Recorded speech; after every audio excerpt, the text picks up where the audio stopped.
Welcome to the Chris Hatcher Show, presented this week by BBVA.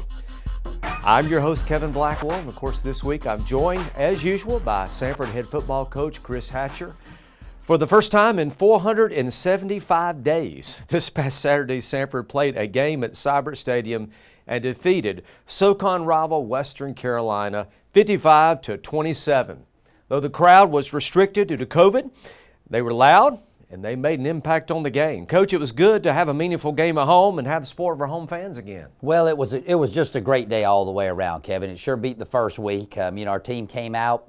We played a much better football game. We made tremendous progress from week 1 to week 2.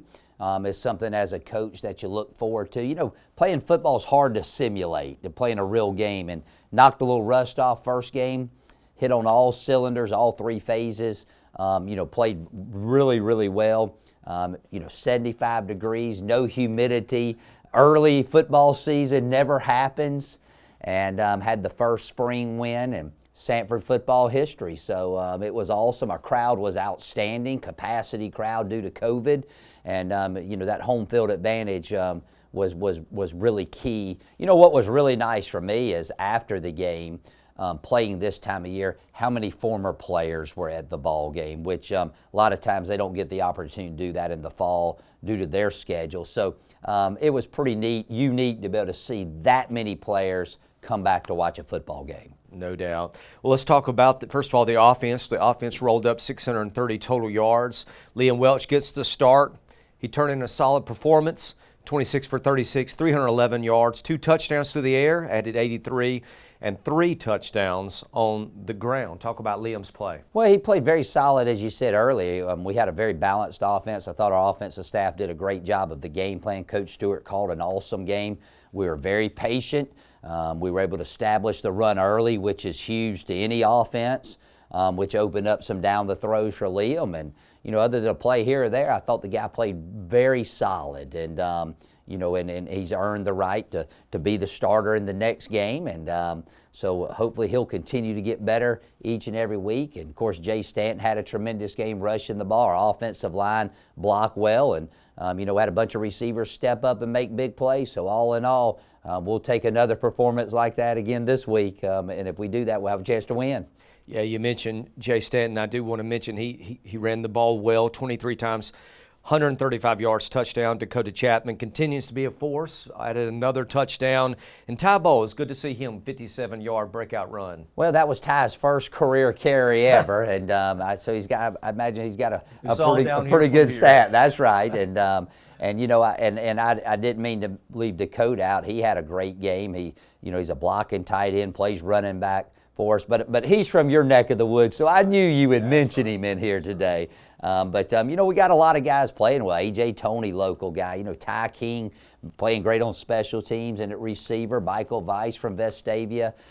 There are just a lot of people in the mix on Saturday, which is good to see the ball being distributed amongst so many people. Coach, you mentioned the offensive line. They were a bit of a concern with some new faces there. They really played well, I thought, Saturday, opened up some holes for Jay and the running backs. Liam said he felt comfortable in the pocket. They did a good job. Matter of fact, Liam said the 2 sacks were on him more than the line. So talk about how they've gelled together in the first 2 games. The first game, I didn't think they played terrible. The stats said that, we gave a bunch of sacks and different things. But I thought I saw enough good things that I really was hopeful we would improve, and we did. Of course, Mike Williams was unavailable for the first game. He came back, which added a little bit of, seniority right there with Gavin Orr on the right side. Bo Myers' second career start, he settled down. But the biggest thing, I thought we communicated well up front better than we did week 1, and that's the reason we were able to be so balanced throughout the course of the game.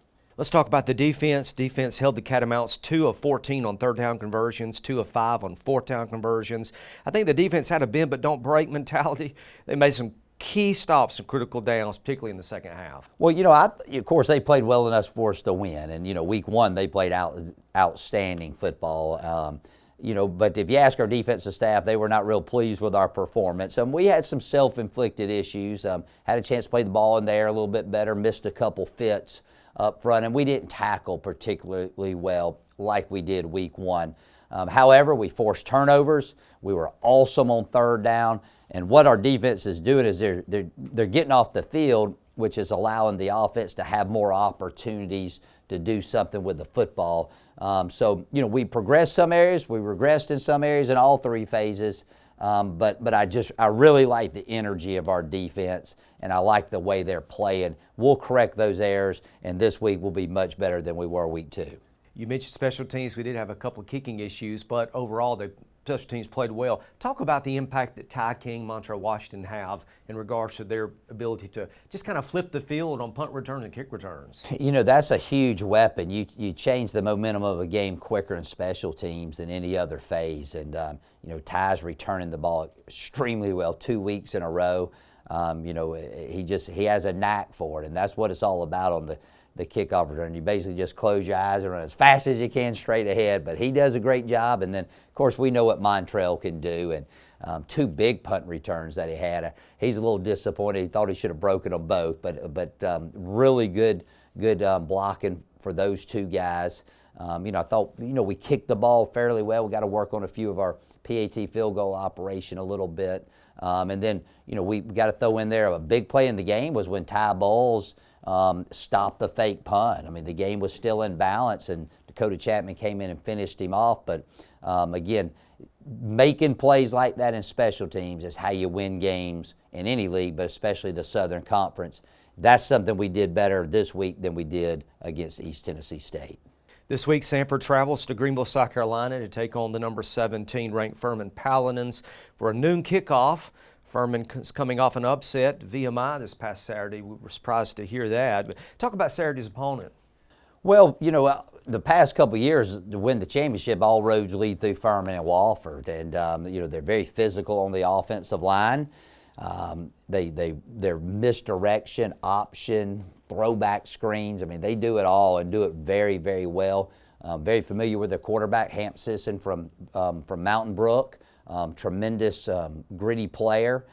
We got to keep him under control. And then defensively, they rank at the tops in the country in our league and giving up yardage and points. And if you look back last year, they put one on us. So going there, we're going to have our work cut out for us. But again, at the end of the day, it's about us preparing well, about us being better this week than we were last week. And I feel like we got a good game plan going in, and we got to go in there and execute and be able to adjust. And hopefully we can come back with a big road win over Furman. That will be this coming Saturday for noon kickoff. You can catch the game on ESPN+. Hope you'll tune in.